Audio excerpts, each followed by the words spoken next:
Hello साथियों, नमस्कार। कैसे हैं आप लोग? उम्मीद करते हैं आप लोग स्वस्थ होंगे, मस्त होंगे और बहुत अच्छे से आप लोग पढ़ाई कर रहे होंगे। आज हम लोगों के क्लास का दूसरा दिन है। पहले दिन वाली क्लास में हमने सीखा था संख्या पद्धति के बहुत ही बेसिक सवाल, जैसे जोड़, घटाना, गुणा, भाग, साथ में बोर्ड मास और भिन्न का जोड़। तो आज हम सीखेंगे एलसीएम और एचसीएफ। चलिए डायरेक्ट सवालों के साथ शुरू करते हैं। एलसीएम लगाने के दो तरीके होते हैं, एक तो होता है भाग विधि, एक गुणनखंड विधि। जैसे एक नंबर में लिख दे रहा हूं 12 18 का एलसीएम ज्ञात करें। एलसीएम निकालना रहे, लेस है, लघुत्तम समापवर्तक निकालना रहे, तो हम कैसे लगाएंगे देखिएगा। सबसे पहले एक होता है भाग विधि, भाग विधि, और एक होता है गुणनखंड विधि। एक क्या होता है? गुणनखंड, गुणनखंड विधि। ठीक है ना? भाग विधि और गुणनखंड विधि। भाग विधि में दोनों को हम एक साथ लिखते हैं, यानी 12 18 इसको भाग देते हैं। सबसे पहले किसमें भाग जाएगा? सबसे पहले सबसे छोटी अभाज्य संख्या, गणित की सबसे छोटी अभाज्य संख्या क्या होती है? 2 होती है। तो अभाज्य संख्याओं का यह फैक्टर बनता है। पहले 2 से आप भाग देंगे, 2 छक 12, 2 9 18। फिर अभी 2 से जा रहा है, 2 3 6, फिर 9, फिर 3 से आया एक बार में, 3 त्रिका 9, फिर अभी 3 से, ये हो गया। अब ये जो फैक्टर बना हुआ है इसको आपस में गुणा करना होता है। 2 गुणे 2 गुणे 3 गुणे 3, 2 दूनी 4, 4 तियां 12, 12 तियां 36। तो ये हो गया कितना? 36 आ गया इसका करेक्ट उत्तर। यानी एलसीएम इस सवाल का कितना रहा? 36। पर इसी को गुणनखंड विधि निकाले तो अलग अलग। ऐसे ये 12 का गुणनखंड पहले अलग करेंगे, 2 से कटा 6 बार में, 2 से कटा ये 3 बार में, 3 से ये कट गया। ठीक है? फिर ऐसे कैसे 18 को भी अलग करेंगे, 9, फिर 3, फिर ये 3, ये हो गया। अब देखिए इसको कैसे लिखना होता है। 12 का गुणनखंड क्या हुआ है? 2 गुणे 2 गुणे 3, और 18 का गुणनखंड क्या हुआ है? 2 गुणे 3 गुणे 3। अब इसमें सबसे पहले कॉमन को एक साथ मिलाइए, 2, फिर 3 भी कॉमन है, जो कॉमन नहीं उसे भी अलग अलग लिखना होगा आपको। ठीक है? अब इसको गुणा कर लीजिए, 2 तियां 6, 6 दूनी 12 तियां 36। इस तरह भी आप इसको लगा सकते हैं। ये हो गया गुणनखंड विधि, ये हो गया भाग विधि। चलिए और नंबर एक साथ रहे, हमारे हिसाब से सबसे परफेक्ट होता है भाग विधि। भाग विधि लगाएंगे आपका बहुत सारा समय बच जाएगा। चलिए देखिएगा, और एक अच्छा सवाल लिख रहे हैं, आप लोग लगाइएगा। सवाल है 12 18 12 18 20 और उसके बाद 30 का एलसीएम, लघुत्तम समापवर्तक, इसका ज्ञात करिए। 12 18 20 और 30 का एलसीएम निकालना है, तो सब भाग विधि लगाइए, सबसे बेहतरीन है। 18 20 और 30। ठीक है? सबसे पहले आप भाग दीजिए किससे? 2 से, क्योंकि गणित की सबसे पहली और सबसे छोटी अभाज्य संख्या क्या है? 2 है। 2 से भाग देंगे, 2 से भाग देंगे कितना हो जाएगा?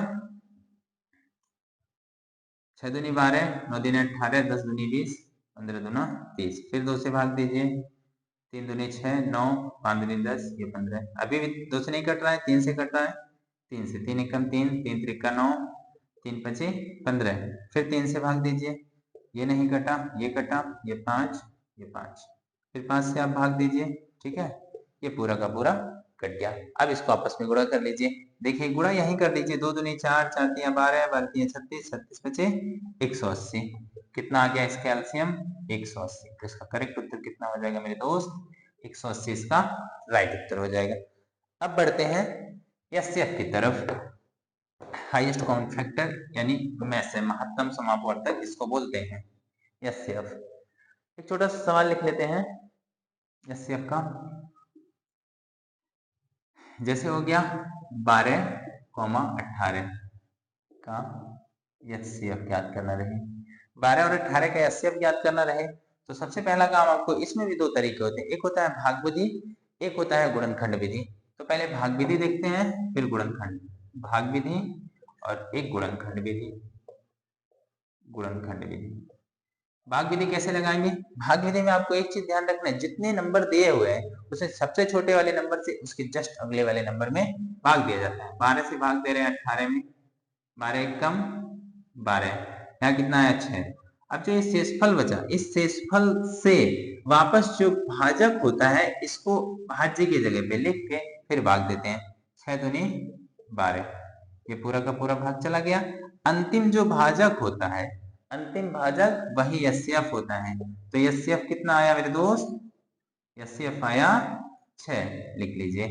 पर सेम सवाल को गुणनखंड विधि लगाएं, वही अलग अलग गुणनखंड करिए। पहले 12 का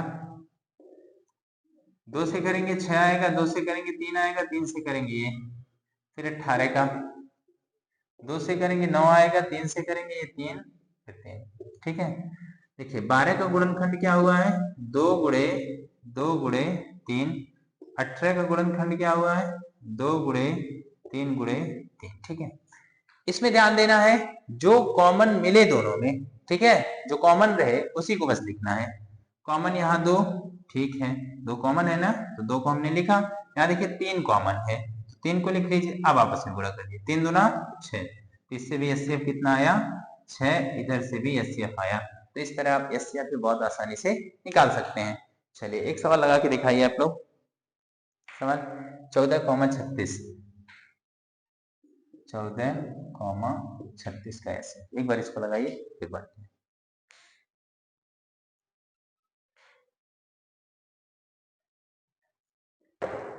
हो गया? चलिए देखिएगा, इसमें भाग विधि सबसे बढ़िया रहेगा, आपका टाइम बचाएगा, तो भाग विधि आप लगाएंगे ज्यादा अच्छा रहेगा। 14 से भाग देना है किसमें? 36 में। 14 दूना 28, 14 3 यानी 3 बार अगर पहाड़ा पड़े तो ज्यादा हो जाएगा। यहाँ देखिए घटाइए, 16 में से 8 जा 8। अब देखिए, अब ये जो भाजक है इसको भाज्य की जगह पे रख लीजिए, फिर अब भाग दीजिए। 8 एक कम 8, कितना आया? 6 बचा।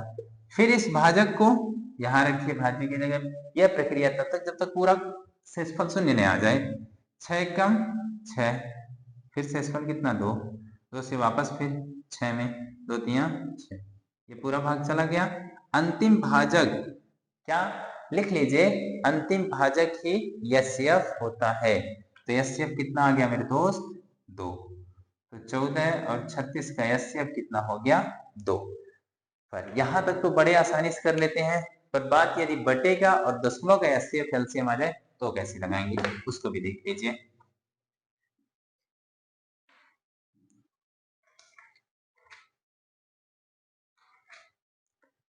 क्वेश्चन लिखिएगा 14/33, 42/55, 21/22 का एचसीएफ,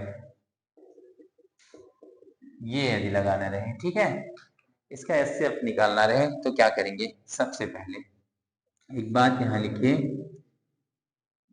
जिसको निकालना है, जिसको निकालना है वह सदैव सदैव अंश वाला हल होगा। ठीक है, जिसको निकालना है अंश वाला, अन्यथा ऐसे समझना है जैसे अंश बटा हर लिखा है ना, अंश बटा हर लिखा है। यदि इसका आपको एचसीएफ बनाना है तो अंश का एचसीएफ निकालिए और हर का क्या करिए?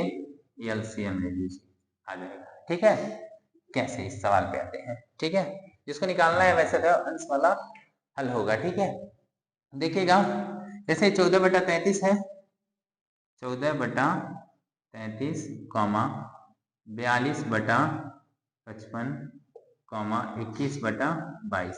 एचसीएफ निकालना है तो ऊपर का एचसीएफ नीचे का एलसीएम, यही करना है। 14 42 21 का एचसीएफ, 14 42 और 21 का एचसीएफ, 14 42 और 21 का एचसीएफ कितना होगा? इसका एचसीएफ 7 होगा। कितना हो जाएगा? 7। तो इसको कैलकुलेट कर लीजिएगा, 7 ही आएगा।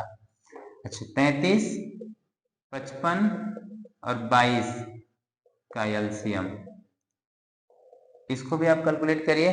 33, 55, 22 कैल्शियम करेंगे तो 330 आएगा। कितना आएगा? 330। ठीक है। अब ऊपर अंश का जगह अंश रखिए, हर वाला हर की जगह पे, तो 7/330 इसका राइट उत्तर आ गया। ठीक है, लिख लीजिए। फिर बढ़ते हैं हम एलसीएम की तरफ। ठीक है,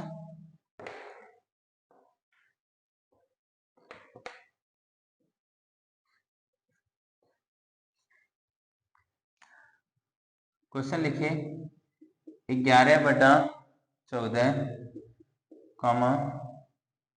55/42,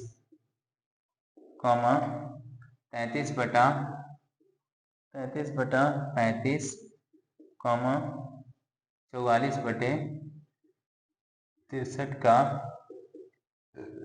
एलसीएम ये क्या होगा? ठीक है, 11/14, 55/42, 33/35, 44/63 का एलसीएम निकालना है। वही मैंने बताया है जो पूछे उसको ऊपर अंश बटा हर है ना। इस सवाल में क्या पूछा है? इस सवाल में पूछा है एलसीएम, तो अंश का क्या करेंगे? एलसीएम निकालेंगे और हर का एचसीएफ निकालेंगे। ठीक है, 11, 55, 33, 44 का जब आप एलसीएम निकालेंगे, 11, 55, 33, 44 का एलसीएम, 11, 55, 33, 44 का जब आप एलसीएम निकालेंगे तो एलसीएम आएगा 660। कितना आएगा? 660। अब देखिए 14, 42, 35, 63 का एचसीएफ निकालेंगे। एचसीएफ तो कितना आएगा? सब में उभयनिष्ठ क्या है? 7 के टेबल में भी, 7 में भी, 7 में भी, 7 में। ठीक है, इसका कितना आएगा? 7 आएगा। ठीक है, तो 660/7 इसका करेक्ट उत्तर हो जाएगा। ठीक है, लिख लीजिए। फिर एक सवाल और बढ़ते हैं हम लोग दशमलव वाले की तरफ। ठीक है, ये दशमलव का एलसीएम एचसीएफ निकालना है तो कैसे हल करेंगे? लिखेगा हमारे साथ।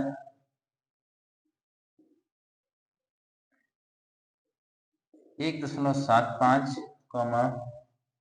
5.6, 7 का एचसीएफ, इसका एचसीएफ निकालना है। ठीक है, तो सबसे पहले आप इसको भिन्न के फॉर्मेट में लाएंगे। किस में लाएंगे? भिन्न के फॉर्मेट में। 175/2 से दशमलव हटा बटे में कितना है? 100। 56, 2 से 1 से दशमलव हटाए 7/1 लिख सकते हैं ना। अच्छा, इसको 5 के टेबल में काटिए। 20, 25, 100, 5 या 15, 5 या 25 और कट रहा है। 4 25, 20, 7 25, ये 7/4 आ गया ना। ये देखिए 28 दूना 56, 5 दूनी 10, ये 28/5 आ गया। 7/1 पूछा क्या इस सवाल में? एचसीएफ पूछा है ना, यानी अंश का एचसीएफ। 7, 28 और 7 का जब एचसीएफ निकालेंगे तो कितना आएगा? इसका एचसीएफ आएगा 7, और 4 और 5 का जब एलसीएम निकालेंगे तो एलसीएम कितना आएगा? 20। वही बात, एचसीएफ पूछा है तो अंश का एचसीएफ, हर का एलसीएम। इन दोनों का एचसीएफ कितना आया? 7, 4 और 5 और 1 का एलसीएम कितना आया? 20 आया। ठीक है ना। अब यदि आप भाग देंगे 20 से तो कितना आएगा? 0.35। तो इसका करेक्ट उत्तर हो जाएगा 0.35। इसी तरह यदि एलसीएम भी पूछता तो आप उसको सबसे पहले फ्रैक्शन में सबसे पहले भिन्न में बदलते। भिन्न में बदलने के बाद आप ऊपर का एलसीएम या जो पूछा है उसको ऊपर करते। एलसीएम पूछा है तो अंश में एलसीएम, अगर एचसीएफ पूछा है तो एचसीएफ। इस तरह बहुत आसानी से आप हल कर सकते हैं। उम्मीद है बहुत अच्छा समझ आया होगा। मिलते हैं अगले वीडियो में और भी अगले चैप्टर के साथ और भी बेहतरीन सवालों के साथ। तब तक पढ़ते रहिएगा, स्वस्थ रहिएगा, मस्त रहिएगा। कोई भी डाउट होगा तो कमेंट जरूर करिएगा। धन्यवाद।